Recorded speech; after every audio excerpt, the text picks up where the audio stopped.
Hello and welcome back to Alice Talks Football and welcome back to another live show on the channel. And first of all, I do want to apologise. I haven't done a live show in about a week and that is just because I've been ill. I normally do a watch along and then 2 other live shows during the week. But those 2 other live shows didn't happen because I've been ill. And I know I've been slacking on the live streams lately. And I know a lot of you guys prefer live streams to my short videos.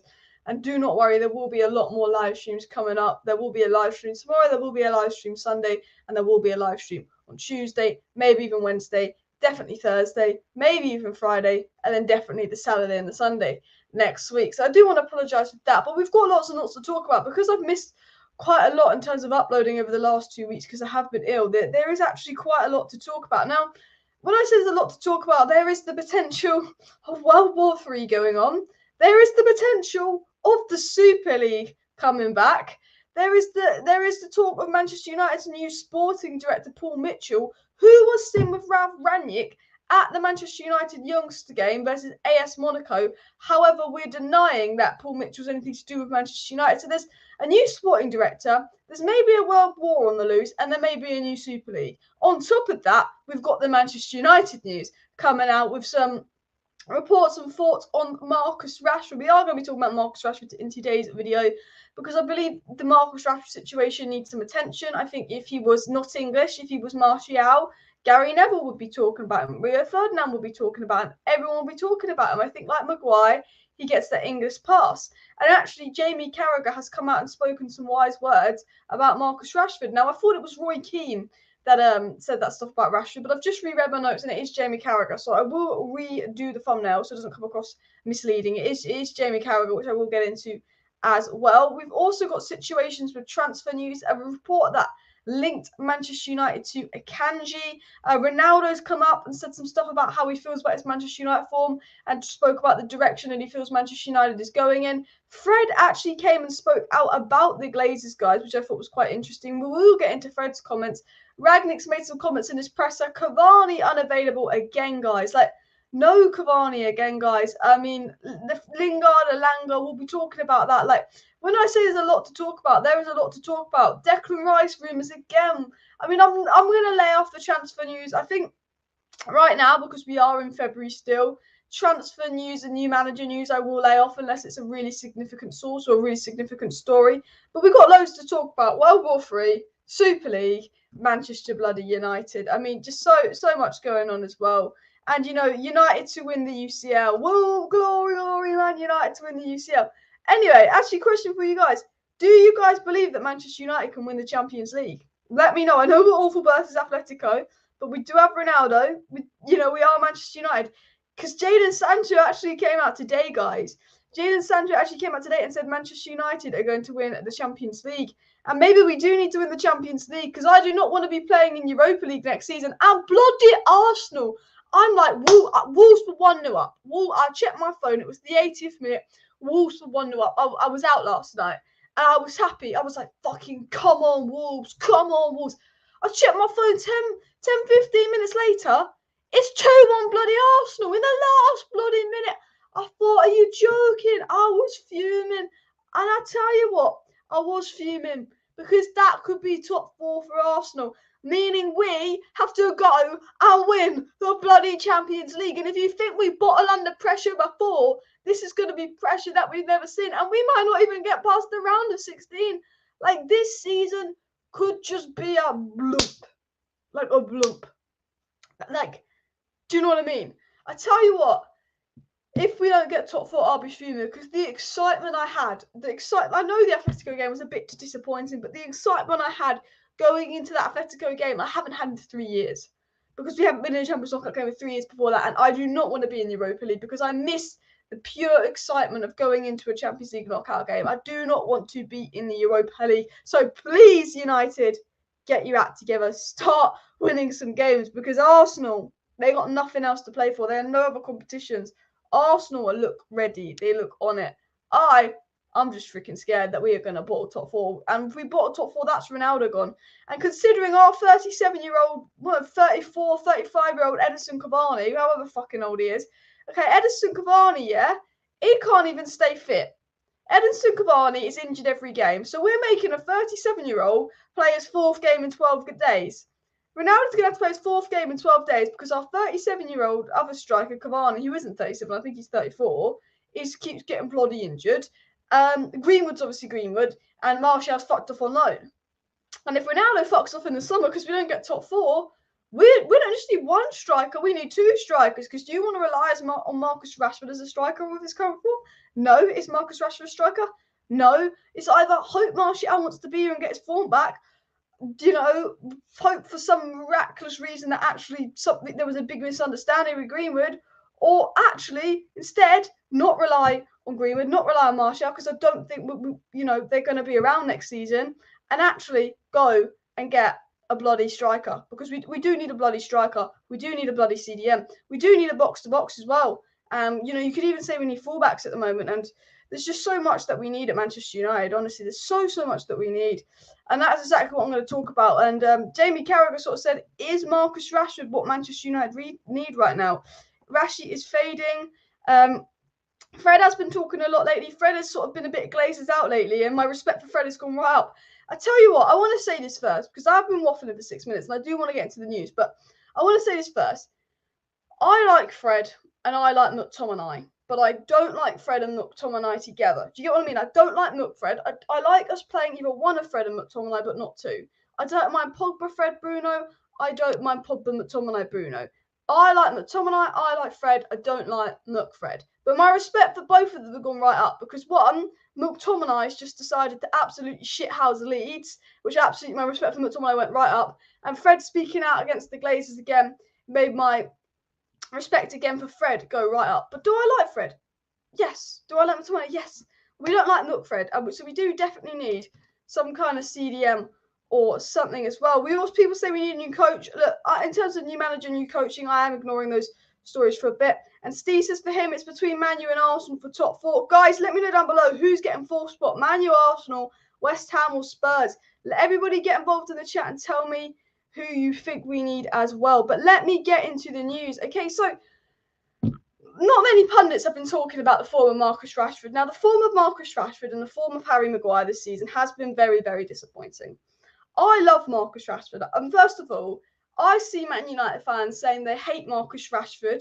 I've seen Man United fans saying they wish it was Rashford and not Greenwood that was a criminal. I mean, seriously, who the fuck says something like that? I don't know. I've seen Man United fans saying they hope Rashford goes to Ukraine and gets involved in World War III. Let's not say that, okay? We can criticise. I want to throw this out to anyone watching.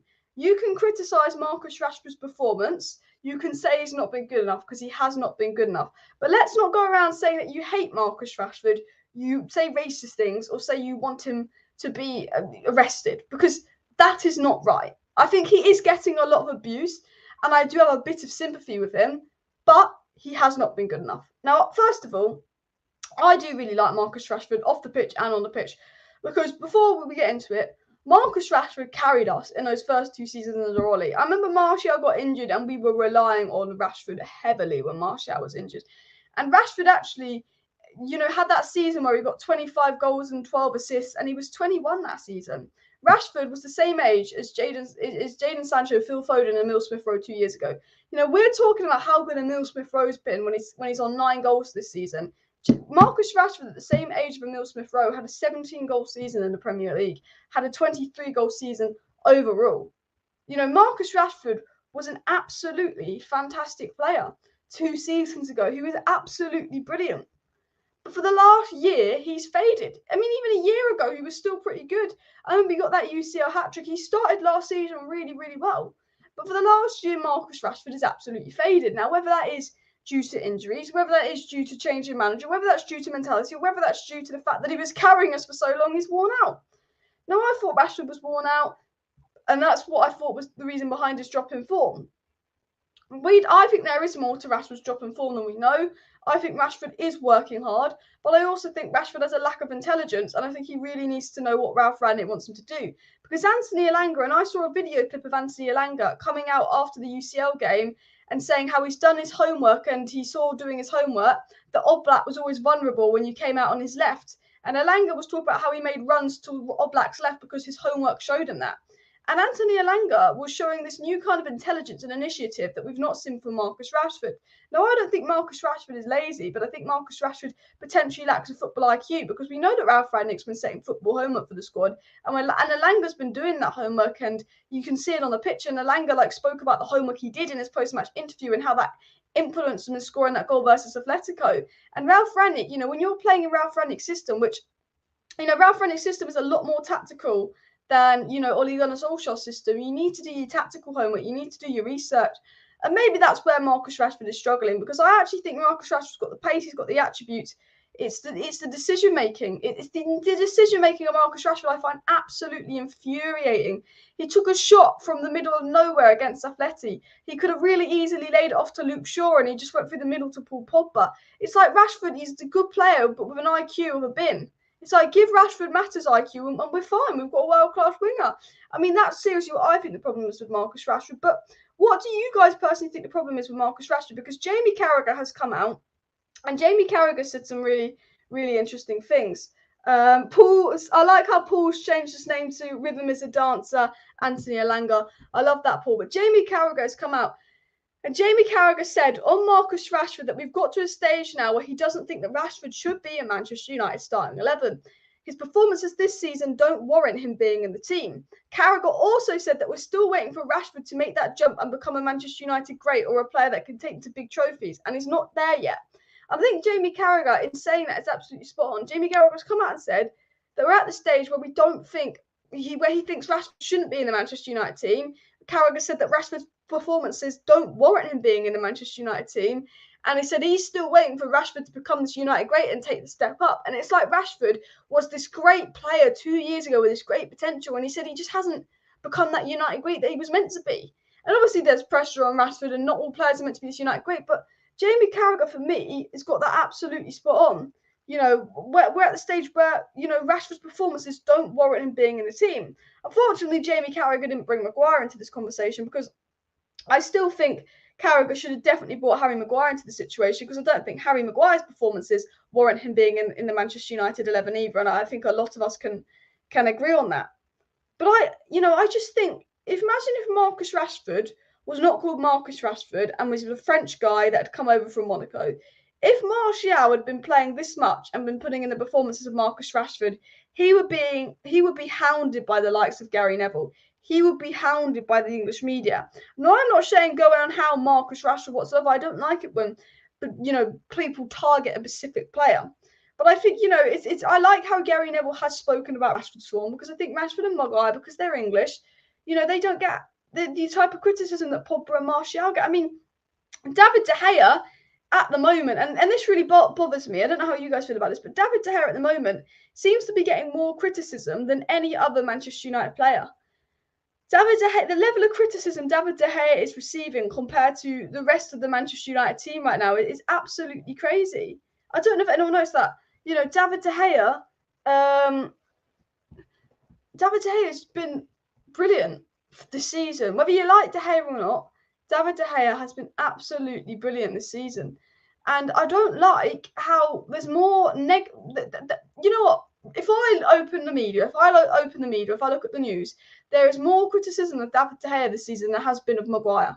Who has been better this season, David De Gea or Harry Maguire? That's a very simple answer, David De Gea. Yet, David De Gea has had a lot more criticism than Harry Maguire this season. Is it because Harry Maguire's English? Is there, again, this big sort of English agenda in the media? What are your thoughts on that, guys? Do let me know down below. Guys, first of all, I do want to throw out, please do smash a like on this video, and of course subscribe down below to Alice Talks Football if you're new.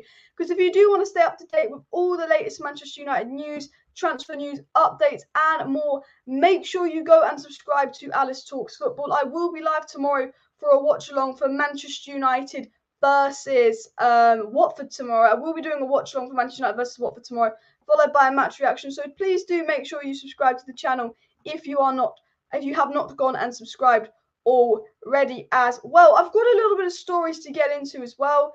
There's, people are asking me, is this World War III shit going to affect our season? And my first thought was, oh my God, Arsenal are going to get top 4. The world knows how toxic Twitter are going to be if Arsenal are going to get top 4. that must be the cause behind this World War III. You know, they don't want Arsenal to get top 4 that badly. He's ready to start World War III, Putin. That must be it. That must be it. Turns out that's not the case. On a serious note, first of all, my thoughts are with Ukraine. I've been on social media, it's horrible. I don't like going on social media at the moment because it is horrible. All the videos, all the pictures I see of Ukraine, it's horrible. It's not nice. I don't like, honestly, I don't like looking at social media and seeing people crying and seeing sirens go off and seeing a country being bombed by an absolute maniac. I think what's going on in Ukraine is horrible. And it's also scary because we don't know if this is going to affect us. We don't know if this is the start of something. I've been asked about this, Roman Abramovich, is this going to have big implications on Chelsea? Yeah. Has this had big implications on Manchester United? Well, we stopped our sponsorship with AEROFLOAT, so we've lost about £10 million in revenue, which will be the Glazers' excuse for not buying a CDM in the summer, most likely. But honestly, people going on about Ukraine and all of this, the thing is, all we can do is speculate. All we can do is speculate what's going to happen. What's going on in Ukraine is horrible. Is it going to start full-on World War III? We don't know. Because, let's be real, 7 billion people on this earth want peace. You've got a few maniacs with a little bit too much power, and King Jong-un, Putin, a couple of idiots out there.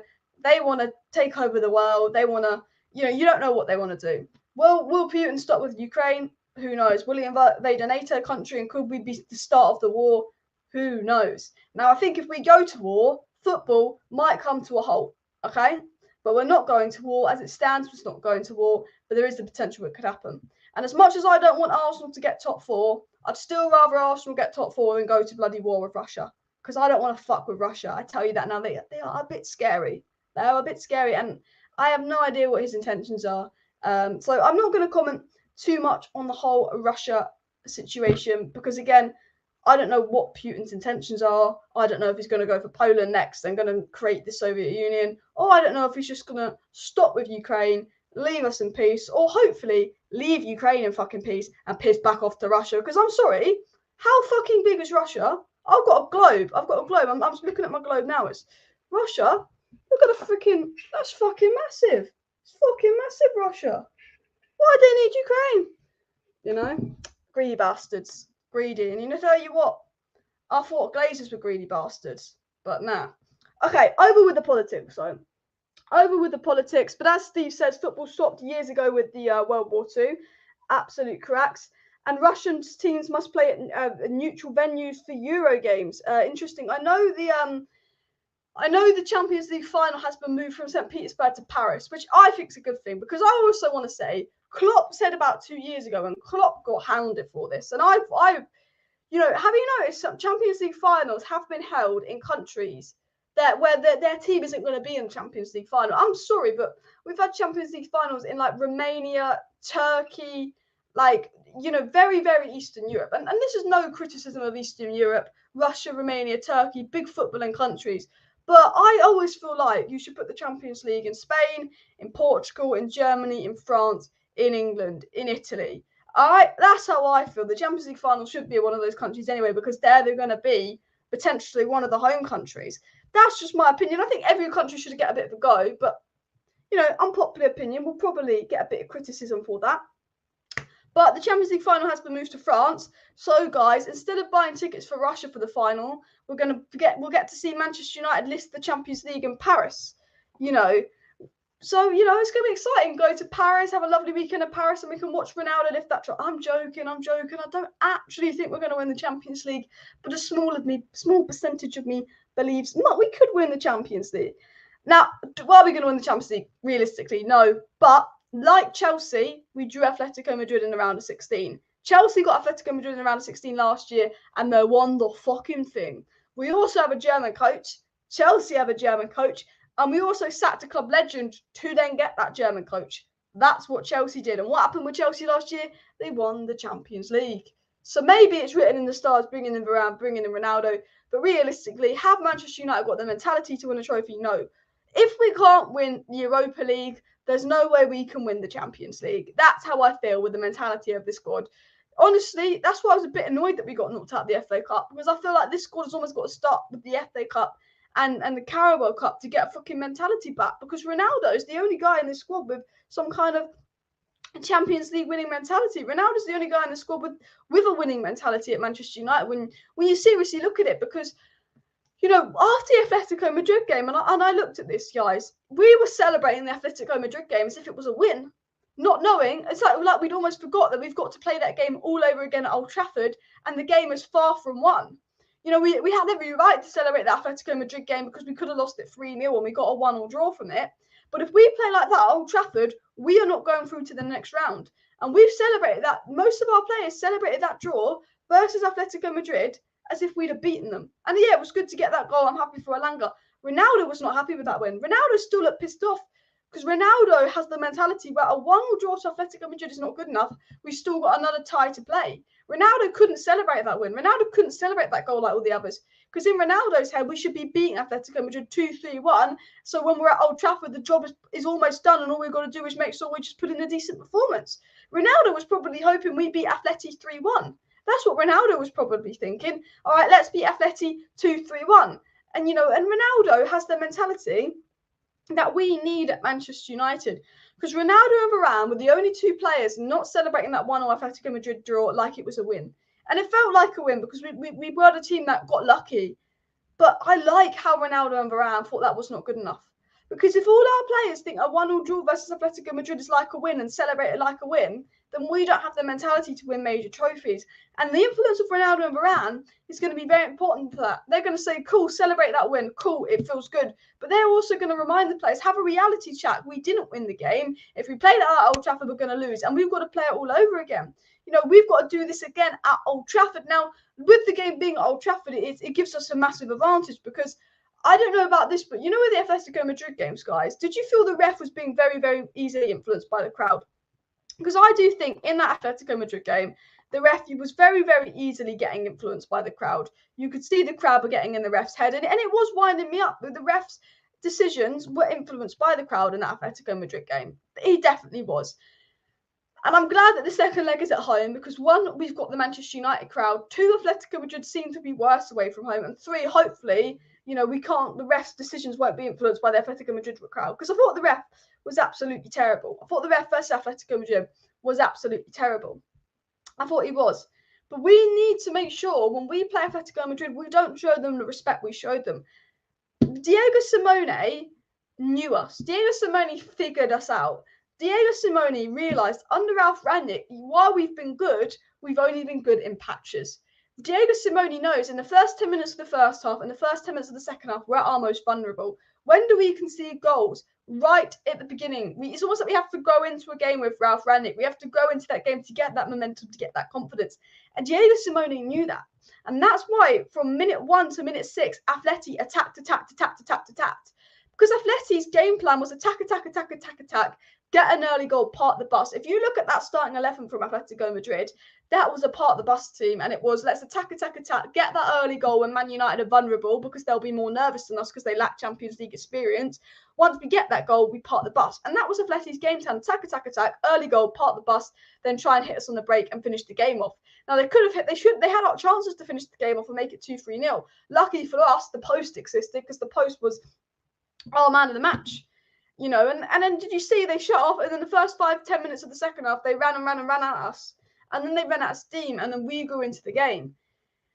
And we made it 1-0. And there was a part of me that felt like if that game was 10 minutes longer, we would have actually won it 2-1, because there was that Jesse Lingard shot that Oblak couldn't keep in his hand. I thought, if only Ronaldo had got on the end of that and put it in the back of the net, it would have been amazing. It would have been absolutely amazing. But that didn't happen. I worry for the second leg versus Atletico Madrid, because I was confident we'd beat Atletico Madrid. I thought we'd beat them 2-1, and I thought we'd be the better team. Now, we weren't the better team versus Atletico Madrid, and we were lucky to get a 1-1 draw out of it. I want to throw this out, I'm not that confident going into the second leg, and I will read out your live chats. Let me know your confidence as well. Let me know how you're feeling about the Atletico Madrid game in the chat. But TNT said he's worried because of Maguire's lack of form, and in the back five, he's still nervous. And this is the thing. Maguire should not be starting for Manchester United. Rashford should not be starting for Manchester United. And if we're in a game that's as big as Man U, Atletico Madrid, and we need to win, and we've got players like Marcus Rashford and Maguire that haven't turned up this season, they're going to cost us in a game like that. And we can't afford to put favouritism in a game as big as Atletico Madrid. If we play our favourites in a game like Atletico Madrid and our favourites have been playing how they've been playing all season, crap, and we lose that tie to Atletico Madrid, that's horrendous. That's horrendous. Because actually, at the end of the day, whether you like it or not, we should be beating Atletico Madrid. They are in the same form as us. Atletico Madrid have been just as poor as us, actually pretty much in the same / similar form to us. Yeah, they're in La Liga, which is an easier league, and they've been struggling. Manchester United should be beating Atletico Madrid, but we didn't. And actually, they put us under pressure and they made us look bad.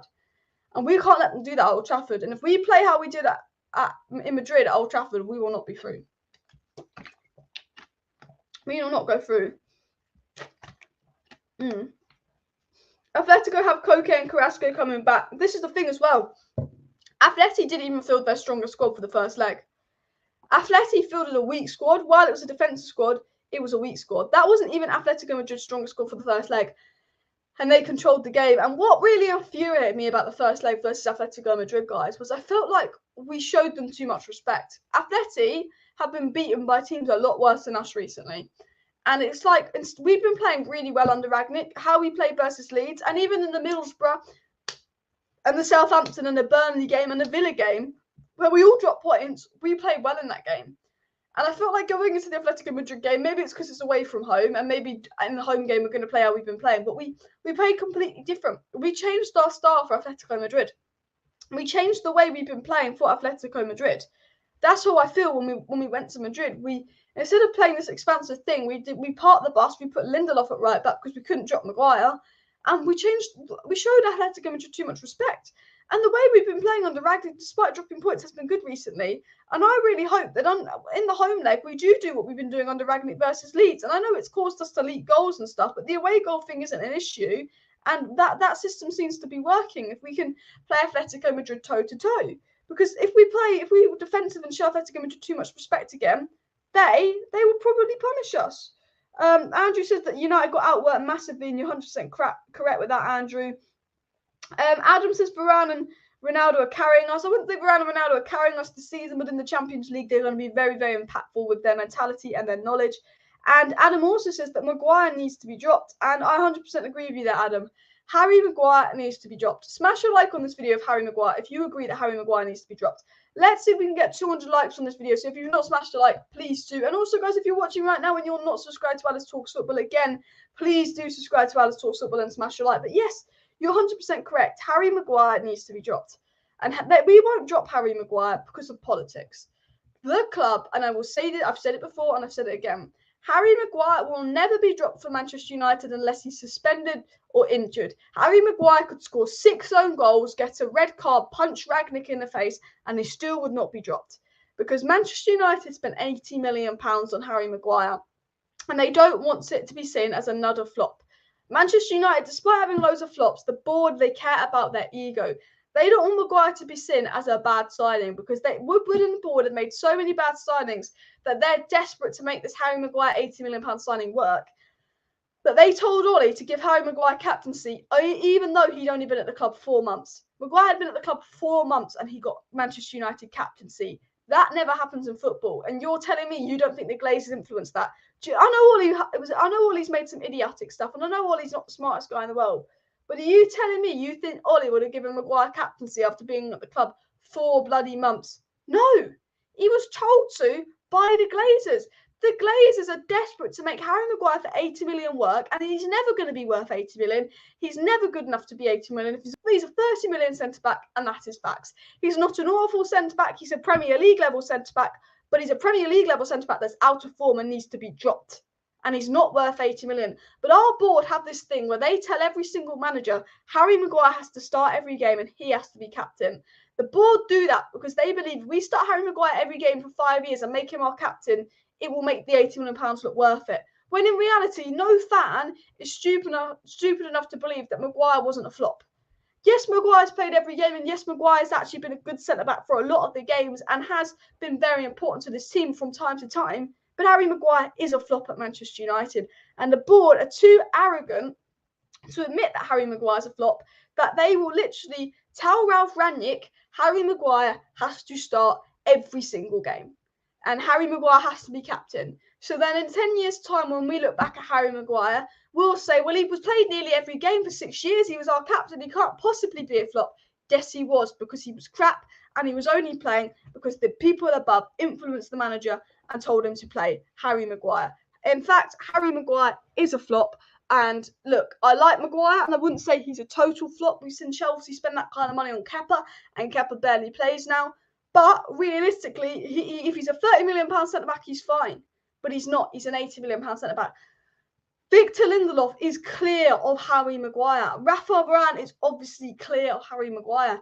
Varane and Lindelof should be our centre-back pairing because they complement each other so well. Did you see Maguire was struggling versus versus Atleti? João Felix was too immobile for Maguire to cope. Lindelof was playing out of position, and defensively Lindelof was a lot better than Maguire. And Lindelof had a much harder job dealing with the threat on the left-hand side and João Felix. And Lindelof, out of position defensively, made more blocks, more tackles, did more, and was more defensively aware. Harry Maguire was the one that was actually struggling by Felix. I thought Varane wasn't brilliant, but Maguire was 100% struggling because he doesn't have the mobility to deal with quick, tricky strikers. If you're playing Burnley, cool, play Harry Maguire. That game suits him. If you're playing a Sean Dyche team with slow, physical strikers, play Harry Maguire. Harry Maguire can deal with your Andy Carrolls. Harry Maguire can deal with those type of players. Harry Maguire cannot deal with your with your João Felixes, can he? So Lindelof is clear of Harry Maguire. Lindelof, in terms of on the ball, is better than Harry Maguire. The way Lindelof brings the ball out, the way Lindelof passes the ball, Lindelof's a brilliant passer of the ball. He's better on the ball than Harry Maguire. He's more mobile than Harry Maguire. And Lindelof is actually more intelligent than Harry Maguire. Despite Harry Maguire wearing the captain's armband, if you watch Manchester United, Lindelof is the one commanding, not Maguire in the back. When it's Maguire and Lindelof playing together, Lindelof does the commanding, not Harry Maguire. That is genuine in facts. Watch it back. Trust me. Not only is Lindelof more mobile, not only is he more commanding, not only is he more intelligent, not only is he better at passing, not only is he better at bringing the ball back, not only does Lindelof get dribbled past lefts because he's a better reader of the game, he's just a better centre-back. All Maguire has over Lindelof is physicality. Yes, and Lindelof occasionally gets pushed off the ball, but now Lindelof has Varane next to him. We don't need to worry about that much, in my opinion. I just don't think it is. Harry Maguire's been relegated 4 times, as Samuel was put in the chat. He's not. I just think Maguire needs to be dropped. And it needs to be Varane and Lindelof. Now, I'd like to see Varane and buy it, if I'm being 100% honest with you. But I will give Lindelof some respect because I think Lindelof has been absolutely brilliant lately. And if you agree with me, smash a like. If you want Varane and Lindelof instead of Varane and Maguire to play tomorrow versus Watford, smash a like on the video. Because I think it should be Varane and Lindelof. And I think Varane and Lindelof complement each other a lot better than Varane and Maguire. I think Lindelof's better defensively. And with also, I want to throw this out, Rangnick wants to play a high line. The football we play under Rangnick is a lot more attacking than the football we play under Ollie. Under Ollie's football protected and suited Maguire. Because Ollie's football was have Fred sit back, let United sit back and counter-attack teams. But as Manchester United got better under Ollie, teams weren't allowing us to counter-attack them. Teams were actually parking the bus against us. The counter-attack worked a little bit under Ollie because we were shit.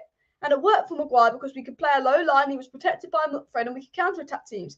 Now we're playing a style of football where we're going to attack teams and we actually want to win games. Maguire is struggling because we play a high line, so he's exposed for his lack of mobility and his lack of pace. Whereas Rafael Varane has that pace. He can play a high line. Victor Lindelof, although he's not quick, again, he has that pace that we can play a slightly higher line. So Lindelof and Varane actually suit Rangnick's football more because they're more mobile. You can play a high line with them, and they're both better at bringing out the ball. Why is Harry Maguire playing when his form's been poor and the other 2 centre-backs suit Rangnick's system better? Because Rangnick's been told he has to play Maguire by those higher up because Maguire cost 80 million. Rangnick has dropped Cristiano Ronaldo. Rangnick has dropped Bruno Fernandes. Rangnick's dropped Paul Pogba. Rangnick's dropped Jadon Sancho. Rangnick's dropped Marcus Rashford. Rangnick's dropped every single player bar Harry Maguire. And if you think that that's not a coincidence, it is. He is influenced. And unfortunately, and I've said this time and time again, our managers are influenced by the board. The board choose who we buy. The board choose who we sell. And the reason we aren't near City and the reason we are not near Liverpool is because our board won't give the manager the freedom to really go and do what they want to do. You know, even Eric Bailly is better than Maguire, says this person.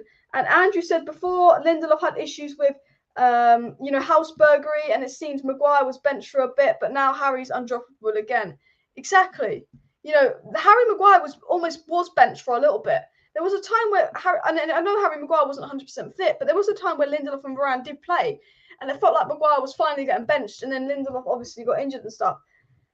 As Andrew threw out in the chat, and you're absolutely right there. And, you know, Bleach guy says he believes Maguire's a flop. Kai says Lindelof is better than Maguire, obviously, and he is. And look, Lindelof, I'm not saying is the perfect centre-back, but for me, Lindelof is a lot better than Harry Maguire. And I think, you know, if I was Victor Lindelof, I'd be a bit annoyed because, you know, you're not getting in over Rafael Varane. You know, if he drops Rafael Varane for Lindelof and not Maguire, I'll be fuming. You know, he's more, like, the thing is, Man United are more likely to drop Rafael Varane, that's won it all, than Harry Maguire for Lindelof. And Lindelof deserves minutes and all of that, but man, I also want to say, actually, Wan-Bissaka or Dalot, Wan-Bissaka or Diego Dalot, because we've been playing Diego Dalot quite a bit lately, but I thought Wan-Bissaka's cameo when he came on was very, very good. And I think we've got some big teams coming up that actually, I think Diego Dalot for me starts versus Watford. But Manchester City, Liverpool, I'd be playing Wan-Bissaka, guys. I don't know how you guys feel, but I'd be playing Wan-Bissaka in that Man City-Liverpool game because we've got some big teams coming up. And defensively, again, Harry Maguire is a liability. Defensively, again, Atleti caused us problems. When Wan-Bissaka came on, we took more control of the game. And I threw this out again when I was talking about the game. How did you notice that, you know, Ralf Rangnick made defensive substitutions against Atletico Madrid? We were thinking, oh my God, Ralf Rangnick, we are literally, you know, we are losing 1-0 and you've made defensive substitutions. And we've criticised Ralf Rangnick's last 2 or 3 substitutions. And Ralf Rangnick, this is why I back Ralf Rangnick, because he is an intelligent guy. We were drawing 2-2 against Leeds. Ralf Rangnick takes off Paul Pogba for Elanga and Fred and Elanga score. Wow. Like, what the fuck? Ralf Rangnick then took off Pogba for Matic and took off the fullbacks, and we took control of the game. As soon as Matic and the fullbacks came on versus Atletico Madrid, Manchester United started to take control of that game. Ralf Rangnick got his substitution spot on. He absolutely got his substitution spot on because you know what? And I love how Paul's just put the Phil Jones is better than Maguire. And on recent form, Paul, you're correct. But going back to my point, the reason we were struggling versus Atletico Madrid was because we couldn't play the ball out from the back because the defence and the midfield were struggling.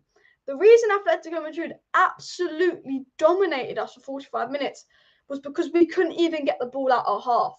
And when you can't get the ball out your half, that is not on the attack. That is on the defence and the midfield because they're being outplayed, they're being pressed, they're struggling under the press. We couldn't keep possession of the ball. Only 4% of our possession in the first half versus Atletico Madrid was actually played in their final third, whilst 30% of Atletico Madrid's possession in the first half was played in our final third, showing how much of the ball was in our defensive third for that first half because we couldn't play out from the back. And what Ralf Rangnick did is, and you think, you know, you're 1-0 down, you need a goal. Oh my God, he's taken off Paul Pogba. But what Ralf Rangnick did was actually brilliant. Because by taking off Paul Pogba and bringing on Matic and taking off Lindelof for Wan-Bissaka, who's a very defensively good fullback, and taking off Shaw that was on a yellow for Telles, he actually took control of the game. Because Matic is a CDM. And unfortunately, Matic cannot play at the top of his game week in, week out. If Matic could play at the top of his game week in, week out, it'd be absolutely brilliant because Matic, you know, is a CDM. But Matic had a job to do for 15 minutes. Matic had a job to do for 15, 20 minutes, and he took control of that midfield because before Matic came on, Pogba, Bruno, Fred were getting absolutely bullied because they could not control the ball, they could not move the ball. And bringing on Matic and that defensive stability and someone to pick the ball up from the defence and bring it through the midfield helped. Because Matic is a CDM that can take the ball from the defence, bring it through the midfield and give it to the attack. And that's what we could not do. That's what we could not do in Atletico Madrid game until we sorted out our fullbacks so we felt more defensively secure, so the defence felt less under pressure, which meant the defence could move the ball better to bring it to Matic. And because you have Matic, who's more defensive, and you know he can move the ball, and Fred and Bruno could get further up the pitch. And actually, that had a massive, massive impact on Manchester United. A massive, massive impact. And I have to give Ralf Rangnick credit for that. I have to give Ralf Rangnick 100% credit for that. Because Ralf Rangnick, for me, his subs have changed our last 2 games. Elanga comes on, Manchester United score, bish, bash, bosh. Brilliant. Absolutely brilliant. But then throwing it back to the game the other week, Fred and Elanga come on and we beat Leeds. And this is why, there's people turning on Rangnick. Rangnick has had more criticism than Harry Maguire. There's no English media pundits coming out and saying that Maguire's been crap. There's English media pundits coming out and saying, oh, I don't think Rangnick's the man, get a proper manager. Whereas, I think that's really disrespectful, but it is what it is. Ralf Rangnick, I think, has been very, very good for Manchester United. I really like Ralf Rangnick. I will throw that out now. I don't know what your thoughts on Ralf Rangnick are and stuff. And Scratchy says Alice bringing on Matic brings stability. And Andrew says shame he only had 1 or 2 seasons of prime Matic. His legs have been pretty much gone since. And it's true. If Matic was 5 years younger, we'd be a much, much better team. If Matic was 5 years younger and we didn't have board player power favoritism, we'd be a much better team. I like Ralf Rangnick, but I do believe he's been a bit of a puppet from the Glazers, playing the Glazers' favourite players as well. But you know what? I tell you what, get a CDM, get a Pogba replacement, and get a young striker, and I think we have a good team. And the only thing is, I like Elanga. Cool. I think Elanga has to start versus Watford. Guys, would you start Anthony Elanga versus Watford tomorrow? Would you start him? Because personally for me, Elanga needs to play over Marcus Rashford. And this is no disrespect to Marcus Rashford. I do like Marcus Rashford. I'm not a fan that hates Marcus Rashford. But on current form, Marcus Rashford does not deserve to start for Manchester United. And Rashford, for me, is better when he comes off the bench, when he plays against tired legs, because Rashford is a player that needs space. Rashford is a player that pace is his best attribute. But Rashford right now is lacking player intelligence, player IQ. And Ralf Rangnick's system requires you to do your homework, to know the game, to learn the game. Ralf Rangnick is an intellect. He's a football tactician. He's very different to Ollie. Ollie is passion and go. Rangnick is tactics, knowledge. And even Elanga proved it. Elanga said he'd been doing his homework. He knew that Oblak was more vulnerable when he came out on his left. He knew, and he was saying that when he researched Athletic, he knew they were more vulnerable, blah, blah, blah, blah. Elanga scored and took advantage of that. Now, Rashford's probably doing his homework as well, but you can tell with Ralf Rangnick, it's more than football. It's what Pep gets City to do. It's what Klopp gets Liverpool to do. It's not just football, it's performance analysis. It's how are we playing? How are we going to tactic? The 1-2s, the types of plays. Whereas Ollie, it was get the ball, Rashi, use your pace, counter, boom. Whereas Rangnick is more tactics. It is more tactics. And I think Rashford needs to be dropped. Guys, smash your like if you agree with me that Marcus Rashford needs to be dropped, because I do really like Marcus Rashford, but on current form, he does not deserve to start for Manchester United. And if you agree, smash like. Guys, by the way, if you are new to Alice Talks Football as well, please do subscribe. We are 146 subscribers away from 30k. We need 136 more people to subscribe to Alice Talks Football to hit 100k. Sorry, to hit 30k. Hit 100k, I'd fucking love it. To hit 30k subscribers. So if you're watching right now and you're not subscribed, please do subscribe, because I will be live tomorrow at 2:30 to do a Manchester United versus Watford watch-along. I will be live tomorrow for the Manchester United versus Watford watch-along. I will be doing a match reaction after Manchester United versus Watford, and I will be live on Sunday for the Sunday night show, which will be around 6:30, doing a review of the Watford game in more depth, talking to you guys, answering questions, getting you guys involved in the channel. And I do interact a lot on my watch-alongs. My watch-alongs live streams is where I read out a lot of my live chat. So if you have any questions for me that want me to answer, that will most likely be answered in a watch-along, because I literally am always looking at live chat. So if that sounds like your thing, please do subscribe and all that. I know I've been going on and all of that, but please subscribe. Rebuild FC has just said that Rashford needs to be dropped. Too many overpaid, spoiled kids in the team. They think they have a choice whether to turn up or not. Shameful. Drop them now and throw them out, says Rebuild. Interesting comment there from Rebuild. And you know what? Manchester United pay players ridiculous money. I tell you what, we overpay a lot of our players. I think we can all agree a lot of our players are overplayed. A lot of our players are too indulged.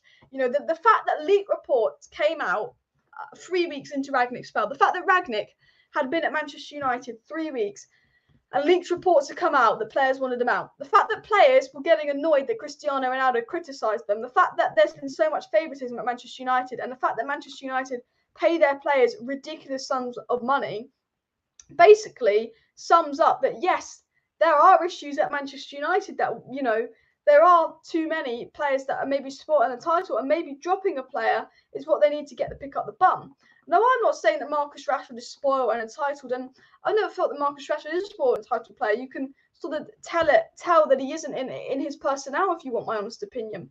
But I do think that Marcus Rashford needs to be dropped, because I do think Marcus Rashford and Harry Maguire almost maybe are players that feel like they're undroppable at Manchester United, with the way that, you know, the favouritism that Marcus Rashford and Harry Maguire have, you know, had, you know, do they feel that they're undroppable? Because if you look at our two worst performers, it's been Maguire and Rashford. And if you look at the players that have probably received the most favouritism in the Ollie spell in the last 3 years and have got the most starts that they haven't deserved, it is Maguire and Rashford. You know, they've had a lot of starts, they've had a lot of game time that I wouldn't say they deserve. And maybe that's caused a drop in form, because they always feel like they're untouchable. And maybe that's why. Maybe they feel like they have to work as hard. I don't know. Kai said that Marcus Rashford's game is sprinting into tight spaces, turning and shooting. He's got no creativity, and he's playing like a League One player. No joke. And I agree. I like Rashford, and Rashford can be very, very good when he's there. But Rashford ain't there at the moment, and he's literally running into blind alleys. Marcus Rashford is like a really good player with the IQ of Daniel James. You know, he's in, you know, we used to say about Daniel James how, well, no, Daniel James isn't a really good player, but you know how Daniel James used to get in a really good position and then he would shoot or do a dreadful cross. I'm thinking, oh, fucking hell, Daniel, look up. Rashford's turned into that. Rashford, this is the thing, and this is what frustrates me. Rashford will dribble past 3 or 4 players. I'm thinking, oh, brilliant. I'm thinking, lovely stuff from Rashford. He's got a really easy pass to lay on to Shaw or Pogba, to play Shaw or Pogba through, and he fucking shoots. And I'm thinking, what are you doing? Or he runs into another 5 players. It's got like, cool, Rashford, you skilled 3 players. Brilliant. Now pass the ball. Doesn't pass the ball.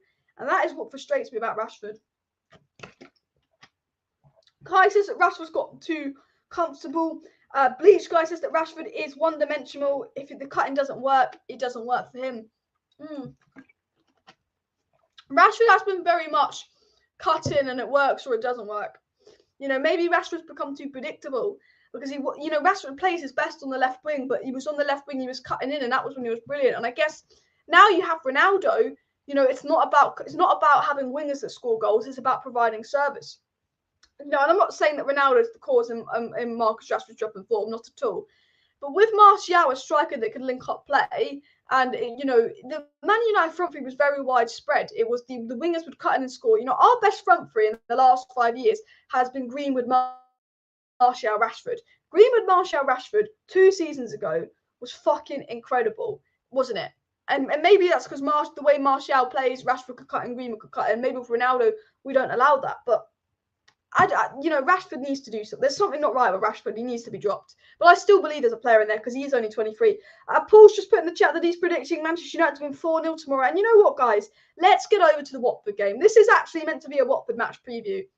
And I've been whinging, I've been moaning, I've been talking, I've been going on. Andrew said that Rashi's been found out. And Adam said Ronaldo to get a hat-trick in the second leg versus Atletico Madrid. I hope so. But as Paul says, Paul predicts that Manchester United are going to beat Watford 4-0 tomorrow. Everybody, put your score predictions in the chat. How are you feeling for the Watford game? I'm actually intrigued to see how you guys are feeling at the Watford game. Do you think it could be a 3-4, 5-0 thrashing, easy game for United? Or do you think it's going to be a game where we struggle and we might win 2-1 and we make it hard for ourselves? Is it going to be, you know, Man City and Liverpool will beat Watford 5-0? United going to beat Watford 5-0 like the other big teams do? Or we're going to make it a struggle, 1-1, 2-1? What are you feeling? What are your score predictions? Steve says 2-0. Ezio says 2-0. Saga says 2-1. Adam says 5-1. Abu says 1-1. A lot of thoughts. I mean, I think we're going to win 2-0. We're at home to Watford, who are crap. I think we'll win 2-0.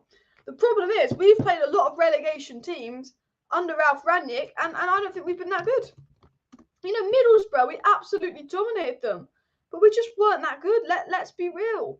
I mean, Watford Watford are basically bottom of the league. They're not. Norwich are bottom of the league, but so you know, Watford could be bottom of the league. Let me.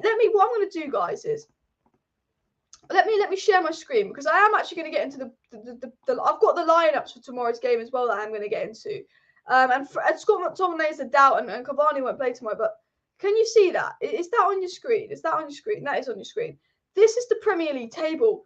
Watford are bloody, you know, they're basically joint last with Norwich. They're joint last with Norwich, basically. And Watford, let's have a look at Watford, okay? They lost 4-1 to Palace only on Wednesday when we were in the Champions League. They lost 1-0 to, they beat Villa 1-0. They lost 2-0 to Brighton. They lost to West Ham. They drew to Burnley. They lost to Norwich. All right? All I'm saying is, thrashed by Leicester, thrashed by Norwich, thrashed by Crystal Palace. If Crystal Palace can beat Watford, 4-1, we can beat Watford at least 2-0.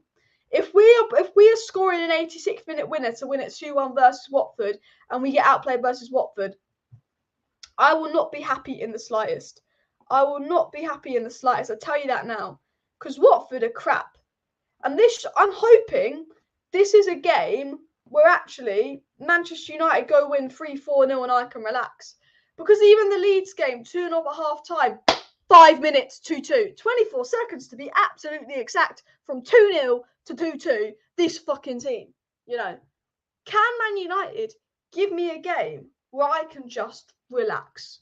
Is Watford going to be that game where we can relax? Because Norwich gave us a good game and it was a Ronaldo penalty that got us the 3 points. Middlesbrough, despite playing basketball, we didn't beat them. Burnley, we played brilliant against. We didn't beat them. Southampton, we did well. We beat Southampton, didn't we? We dropped points in one of these games that we played well against. You know, is Watford going to be another game where we should be winning 4-5-0 and I can be comfortable and relaxing in my watch along? Or is it going to be a game that we absolutely bottle? Is it going to be a game where we struggle? Because I don't want to be beating Watford 1-0 because of a Ronaldo penalty because we couldn't create anything. I want us to be beating Watford 3-4-0. And with the way we're playing, we should beat Watford 3-4-0 if we can put the ball in the back of the net. So I'm hoping that we can relax this game. What I do want to do is I want to get into the lineup for tomorrow's game. How would you guys line up in tomorrow's game? Let me know. Everybody get involved in the chat with your score predictions. Everyone let me know your lineup for tomorrow's game. I will be reading them out, so do let me know. Obviously, De Gea in goal, who seems to be getting more criticised. De Gea has been the most criticised player this season, despite being our best. I would start Delo versus Watford. I would actually play Wan-Bissaka for the Manchester City Liverpool game because of his defensive stability, but I will be playing Diego Dalot versus Watford because he offers a bit more going forward. I'll be playing Telles over Luke Shaw on recent form. I'll be playing Varane, and I'll be playing Lindelof. Now, this is my lineup, and then I'm going to get into Manchester United's lineup. So I'm going to start with my lineup, and then I'm going to get into Manchester United's lineup. I would then play Scott McTominay or Fred, but I think McTominay isn't fit. I actually don't care. I think McTominay's been better than Fred in that role. I would then play Pogba and, of course, Bruno Fernandes. I would then play, obviously, Sancho because, you know, he's been absolutely brilliant lately. I would then play Elanga, and then I then play Ronaldo because he's our only fucking striker because bloody Cavani can't stay fit. I'm getting fed up with Cavani. I won't lie to you. This is what I would play. This is what I would play tomorrow. If I'm being honest with you, I think McTominay suits that role more than Fred as of late. Actually, I mean, if I'm being all honest with you, I think McTominay is unavailable. If I'm being all honest with you, I'd actually play this. I'd actually play Matic. The problem is, Matic can't seem to play more than 10 minutes. Matic will, this is the thing, if we're first half FC, Matic is the type of guy that will be brilliant in the first half and absolutely useless in the second half. And we would be first half FC if we played Matic. I'd actually, in all honesty, I would like to see this. This would be the line I'd like to see tomorrow. Let me know the line that you'd like to see tomorrow. TNT says he wants to see Telles, Lindelof, Varane, Fred, Matic, Pogba, Bruno, Sancho, Ronaldo. So Pogba on the left. And you know what? Matic and Fred were really, really good. Matic and Fred were really, really good, weren't they? They were, to be fair, versus Atletico Madrid. They took control of the game. With McTominay out, the only thing is I feel like Elanga deserves to start. But, guys, would you rather see Pogba on the left under RANGNICK? Would you rather see Matic and Fred play together and Pogba on the left? Or would you like to see Pogba on the midfield? But that's an interesting lineup there. Bleach guy says Matic to start. I'd like Matic to start. You know, Andrew says Teller's got to start for sure. Shaw's been stagnating as of late. Teller sees a bit more up for it. Yeah, I agree. And Scratchy says Alice will open with that formation. Yeah, but it is Watford, although Dennis is a good player. And hell no, Pogba on the wing. I prefer Pogba in the middle, but I think with Rashford's form and the lack of attackers we have, I'm all for giving Pogba a go on the wing and all of that. And David says Fred and Pogba were shy against Atletico. I agree, but when Matic came on, we looked a lot better in midfield. Hence why I put Matic there. And someone said save Elanga for Atletico. When is Atletico Madrid isn't for 2 weeks, right? So we've got Watford, and then we've got a whole week between Watford and Man City. We've got 8 days off, which is really nice, to be fair. 8-day rest period from Watford to Man City, which I think is what we need. 8-day rest period here from Watford to Man City. And then we've got, obviously, what else have we got? We've got Tottenham, which is a 6-day rest period. Then we've got Atleti again. So if I'm correct, we haven't got Atleti for 3 weeks. We have a 3-week break between Atletico and Madrid. So I don't think we need to rest Elanga or anything from Atleti. But let's actually, guys, let's go through this. Actually, let's go through this, okay? Let's look at the Premier League table.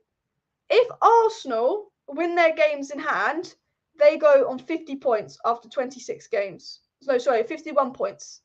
Arsenal can go 5 points clear of Manchester United. Okay?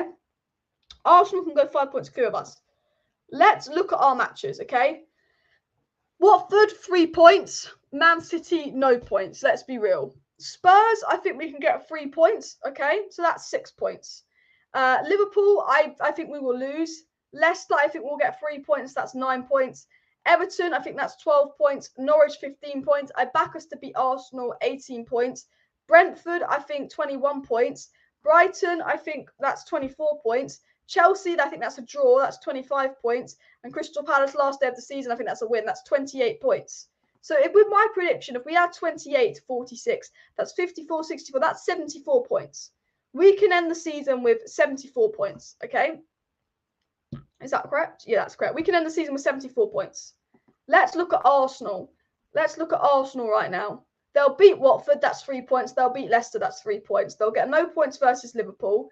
They'll beat Villa. Actually, I think they'll draw to Villa. 7 points. I think they'll beat Palace, 10 points. They'll beat Brighton, 13 points. They'll beat Southampton, 16 points, okay? They won't beat United. I think we're going to beat them. They beat West Ham, 20 points. They'll beat Leeds, 23 points. They'll beat Newcastle, 26 points. 29 points. 29 points. So basically, I think they could finish on a lot more points than us. They could finish on 74 points as well, if I'm being real. Now, someone says we're not going to finish on 70 points plus a scratching, and realistically, that's right. I think United and Arsenal will bottom more games. But realistically, if I go through Arsenal's fixtures and I go through Man United's fixtures, what I've just done, I predict both teams to finish on around 70 to 75 points. I predict both Man United and Arsenal, if I look through all their fixtures, we'll finish on the same amount of points. This for me, if we beat Arsenal and we don't bottle our other games and we play how we should do, we'll get top 4. I think that Arsenal game will be the game for top 4. Because Arsenal, again, have Chelsea, they have Liverpool, they have Man City, okay? They will drop points. They've also got Villa that do seem to be a bogey team for Arsenal. We've got Chelsea, we've got City, we've got Liverpool. We seem to always get a result versus Chelsea. We will lose to City and Liverpool, okay? I think if we beat Arsenal, we can get top 4. And Andrew's put a good chat here. I don't think we'll get 70 points with the way we're playing. And you're absolutely right. You're absolutely right. But I look at our fixtures, I look at Arsenal's fixtures. If Man United get their act together and we beat Arsenal, we'll get top 4. If United do not get their act together, we won't get top 4. But I think that game, Man United versus Arsenal, will be the top 4 decider. And that game is the 23rd of April. So if we can get our act together, beat Spurs, beat Watford, maybe see if we can get a result out of Liverpool or City, but most importantly, beat Leicester, beat Everton, and beat Norwich, and we can go into the Arsenal game having won 3 games in a row. And the pressure is on because Brentford's a win, Brighton's a win. I fancy us versus Chelsea, and Palace should be a win. If you want my honest opinion, but going back to the lineup as well and all of that, let's get back to the Watford game. Let's get back to the Watford game. But first of all, guys, please do smash a like on the video if you haven't already. And, of course, subscribe down below to Alice Talks Football if you're new. Because if you do want to stay up to date with all the latest Manchester United news, transfer news, updates and more, make sure you subscribe. When Ralph can drop Pogba, Ronaldo, why can't he drop Maguire? Yep. Look, this is the thing. Maguire is undroppable. I'm just scrolling down through the chats. But, guys, please smash a like on the video if you haven't already. And, of course, subscribe to Alice Talks Football if you're new. Because if you do want to stay up to date with all the latest Manchester United news, transfer news, updates and more, make sure you smash that subscribe button because I go live pretty much every evening. I have been slacking on the live streams lately, and I will be true with that. I haven't been going live as much as I normally do lately because I have just been ill and super, super busy. But I will be live almost every evening on the channel, and I will be live tomorrow for the Manchester United versus Atletico Madrid preview. So please do make sure you subscribe to Alice Talks Football if you're not subscribed to the channel to stay up to date with all the news, updates, and more as well. Fourth place should be between us and Arsenal. Nobody knows what will happen. Yep, exactly. And I think we're very optimistic about points in terms of teams. I was being very optimistic in my points prediction. I like your predictions. You never hit one. Yeah, I never get my predictions right as well. And it's going to be a false nine with Bruno playing false. I think Ronaldo will play. However, because of Cavani's fitness, because of Greenwood's situation, because of Martial's situation, Ronaldo's having to play his fourth game in about 9 days. Ronaldo's having to play his fourth game in about, 12 days. 4 games in 12 days for a 37-year-old. You know, that is quite demanding of Ronaldo. You know, I think because of Ronaldo being the super machine and because of how good Ronaldo is and Ronaldo almost being the superpower that defies, you know, logic, we almost expect with Cristiano Ronaldo that he can just play every game and be good. We've got to remember, being realistic, Ronaldo's 37. We cannot expect him to be Superman at every single game at 37 when he's playing 4 or 5 games a week. You know, we need to remember that with Ronaldo. So maybe we do play Bruno as a false nine. But getting into the lineup, how will Man United actually line up tomorrow, guys? And this is how we'll line up tomorrow. Maguire will play. Okay, Varane will play. Shaw will play. Okay. Matic, I want Matic to play, but I believe it's going to be Fred, Pogba, because McTominay, I believe, is out. If McTominay's fit, it will be McTominay, but I believe he's out. It's a last-minute call. It's going to be Sancho, and I can predict our lineup for tomorrow. I'm very confident this will be our lineup for tomorrow, and Elanga. I'm very, very confident. And if anything, McTominay will play over Fred if he's fit, because Ralph prefers McTominay. This is how we will line up tomorrow. I'm confident of that. Steve says we're on 165 likes, guys, so please do smash a like on the video if you have not hit that like button. Can we go for 200 likes? Quickly, guys. We've got 150 people watching. We need 5 more likes. Smash that like button right now. Smash it. Let's go for 200 likes. And also, if you're watching and you're not subscribed, please do subscribe because we are 140 subscribers away from 30k. I want to hit 30k by the end of the month. We've got 3 days to gain 140 subscribers. So if we can hit that, incredible. And I will be live tomorrow for watch along. So do subscribe if you're new. But Andrew's saying Cavani not available again. He seems like he's missed 3 or 4 of our available 3 out of 4 of our available fixtures this season. Cavani's missed about 70% of our fixtures this season through extended holiday, through international break, through injuries, through issues, and it's annoying. Andrew says again that Tellers needs to be there. He said that he thinks Matic might start because he has been rested for a bit. And look, I want Matic to start, and I hope that's the case. Animated File thinks Man United versus Watford will end in a draw. SS16 says, who do you think will get his form back first, Ronaldo or Rashford? Probably Ronaldo, despite him being 37, because I think all Ronaldo needs is service. And I think the reason Ronaldo ghosted versus Atleti wasn't his fault, because what the fuck did we give him to work with? Showcart Khan predicts that City will win, Liverpool second, United third, Arsenal fourth, and Chelsea to drop out the top 4. I can't see Chelsea dropping out the top 4, but you know what? We are competing with Arsenal. Will Chelsea drop out the top 4? So I've predicted United and Arsenal. I've very optimistically predicted United and Arsenal to finish on 74 points. A very optimistic prediction of me. United and Arsenal to finish on 74 points. Chelsea. Okay? Chelsea will beat Leicester. That's 3 points. Chelsea will probably beat Burnley. That's 6 points. I think Chelsea will draw to Newcastle, so that's 7 points. I think they'll give them a game. Chelsea will beat Norwich, that's 10 points. Chelsea will beat Brentford, that's 13 points. Chelsea will probably beat Southampton. That's 16 points. Chelsea will beat Leeds. That's 19 points. West Ham always give Chelsea a game, so I'm going to say they lose. So they're going to lose. So Leeds leave them on 16 points, right? Everton, Chelsea win. That's 19 points. Wolves, Chelsea will probably draw. So I say 20 points. United, they'll draw 21 points. Watford, they'll win 24 points. So let's add 24 points to Chelsea's 50, 74. So I've predicted, going through Chelsea's fixture list, Man United's fixture list, and Arsenal's fixture list, that all the teams are going to end on 74 points. So maybe it'll go down to goal difference. If my prediction is right, that Man U, Chelsea, and Arsenal will end the season with 74 points, then we'll go down to goal difference. That was me being very optimistic that Man United will finish the season with 74 points, because realistically, we'll probably finish the season with about 12 more points, probably about 58, because we're crap. But it was a very optimistic prediction, that. But interesting. You know, Chelsea could drop out that top 4 race, to be fair. I mean, look, Chelsea, who have they got next? Who have Chelsea got next, actually? Let me click on Chelsea again. Let me check on matches. Yeah. Chelsea have, who have they got next? The Arsenal game's postponed. So Chelsea have, let's say Chelsea lose their game in hand to Arsenal. If Chelsea lose their game in hand to Arsenal or draw, ideally Chelsea-Arsenal's a draw. So let's say Chelsea draw their game in hand to Arsenal. Chelsea will have 51 points and be 5 points clear. If Arsenal draw and then win the other game in hand, they will be on 49 points. So let's say Chelsea and Arsenal draw, and Chelsea will be on 50 points after 26 games. Arsenal will be on 49 points after 26 games, and United will be on 46 points after 26 games.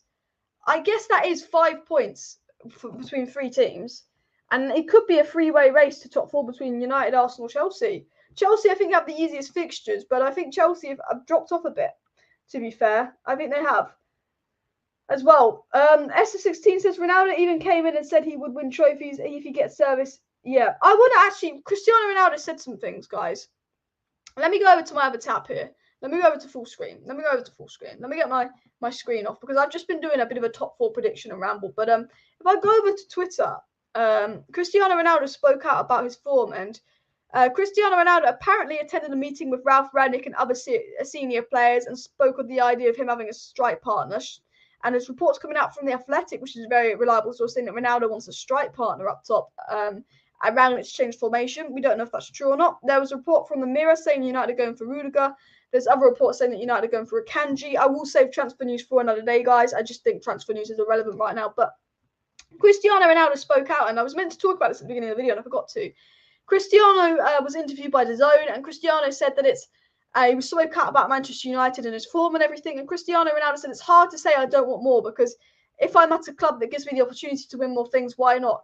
I know I don't have many years left playing, 4 or 5 more, we'll see, and I want to win more things. Ronaldo said he sees himself playing for another 4 or 5 years. Why is it Manchester United? He wants to win more trophies.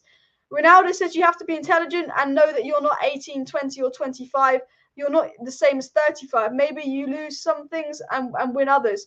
You have to have balance. It's about being able to compete at the highest level. Ronaldo was asked about his age, and he just said it is just about being able to compete at the highest level. Cristiano Ronaldo said it's not easy competing at the highest level, but it seems like it to me, because I show every year that my numbers speak for themselves. I don't have to tell you that I'm very good because my numbers are there. And that's absolutely true. And I think Cristiano Ronaldo gets a lot of unfair criticism. For a 37-year-old putting up the numbers he puts up, that's insane. Ronaldo says the facts are facts. The rest doesn't matter at all. He's very happy with his form. He said he's still scoring goals. He's still helping the team, and both national teams and Manchester United. He wants to continue like it.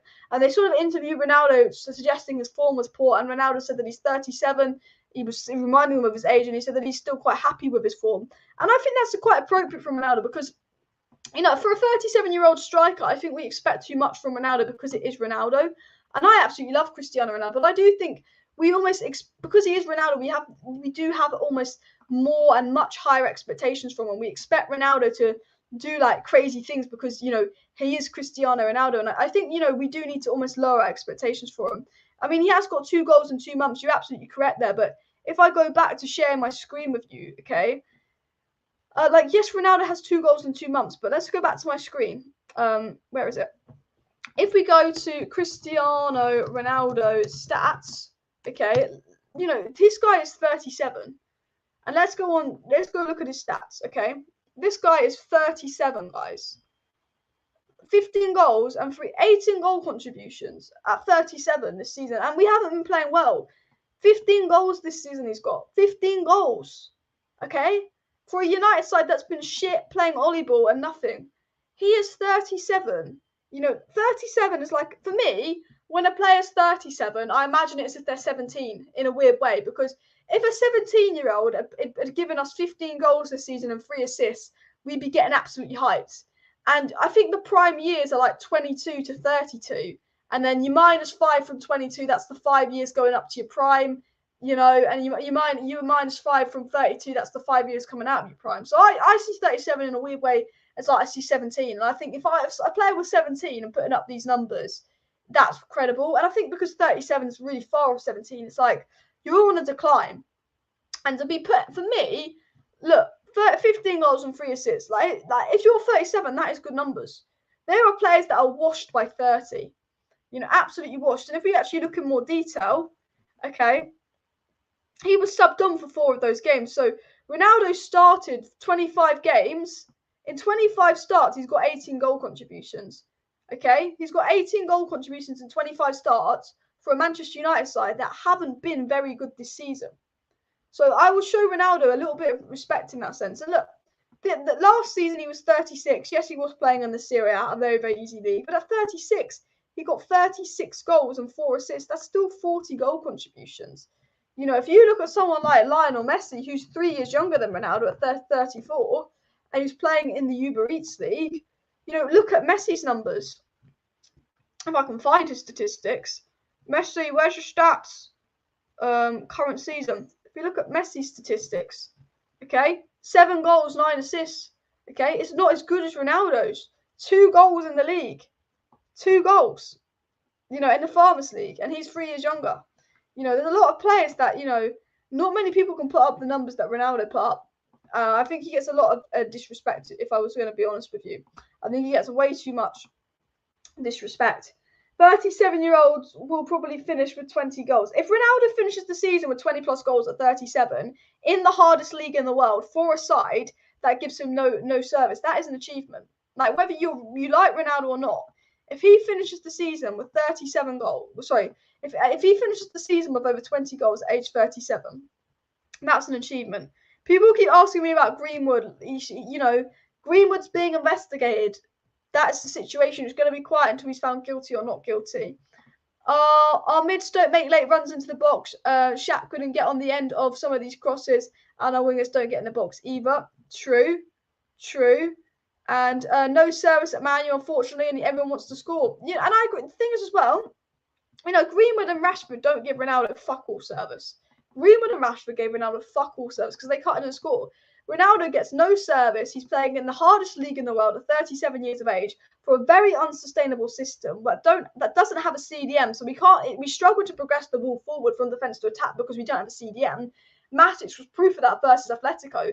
The sort of 5 minutes Matic was on the pitch, there was more ball progression than, you know, the 60 minutes where Matic wasn't on the pitch. You know, I think Ronaldo, I will show Ronaldo some respect, and I think for a 37-year-old, I think Ronaldo is actually doing a bloody good job for a 37-year-old. I really do. I have respect for Ronaldo. I think because of his age and everything, I look at him and I go, you know what, mate? You know what, Ronaldo? You're doing a good job. You know what? You are doing a good job, in my opinion, Cristiano. You are. Guys, keep smashing that like button if you've not gone and smashed that like button, and subscribe down below if you're new. People asking me on Greenwood updates. I always get asked on Greenwood updates. I have no fucking idea what's going on. I know as much as you guys, but what I do know is Greenwood, Greenwood is on bail, okay? They're trying to find enough evidence to prosecute Greenwood. When they feel like they've got the evidence, there'll be a trial. Greenwood will be found guilty or not guilty, or he could just do some kind of agreement behind the scenes with a bit of cash, you know. Will he be guilty? Will he be not guilty? That is for the jury to decide. And if he's found guilty, he's never playing football again. If he's found not guilty, that's when we've got to think, do we let him back or not? And that will be a discussion for if he's found not guilty. But that's what's going on with Greenwood. as well. And Ronaldo is like normal players in their prime. Like Ronaldo now is better than a lot of players will ever be in their prime, and he's 37. What did Ronaldo say about next season? Look, if we don't get top 4, Ronaldo's not sticking around for next season, guys. Like, that is facts. I'd absolutely love Ronaldo to stick around for next season, but if we don't get top 4, Ronaldo's fucking off. And that means there's no Ronaldo, there's no Cavani, there's no Greenwood, and there's no Martial next season, and we need a fucking striker. That is facts. But guys, look, I'm going to wrap up the live stream here, by the way, because I've been live for a long time, and I thought I decided, because I normally go live for about 50 minutes, but considering I've not been live much lately because I have been ill, I did say I'll do a longer live. I did say I'd do an hour and a half live and go live a little bit longer. So hence why there's been a longer live stream today. I will be back live tomorrow night, guys. Alice Talks Football Watch Along will be live at 2:45 p.m. tomorrow UK time. We'll be live for about 2.5 hours for the Watch Along versus the Watford game. So if you're not subscribed, or if you are subscribed, put post notifications on, subscribe, and I'll be interacting with you guys a lot in my Watford game, in my Watford watch along, because obviously in watch longs I interact with the chat all the time. So make sure you subscribe for that. There will be a match reaction after the Watford game, and then I'll be back live for another live show on Sunday, talking about all the latest Manchester United news, updates, and more. So we'll do a few Manchester United. So live Sunday night, live tomorrow, live on Monday. I don't think I'll be live on Tuesday or Wednesday. Definitely live Thursday. Definitely live Friday. And definitely live for the Manchester Derby next Sunday. I'm really excited for the Manchester Derby, even though I know we're going to lose. I'm really excited for it. But thank you, everybody, for tuning into today's live stream. Make sure you smash a like. Make sure you smash a subscribe on all of that. And I'll see you next time. Thanks, everyone in the chat. Good chat. Bye.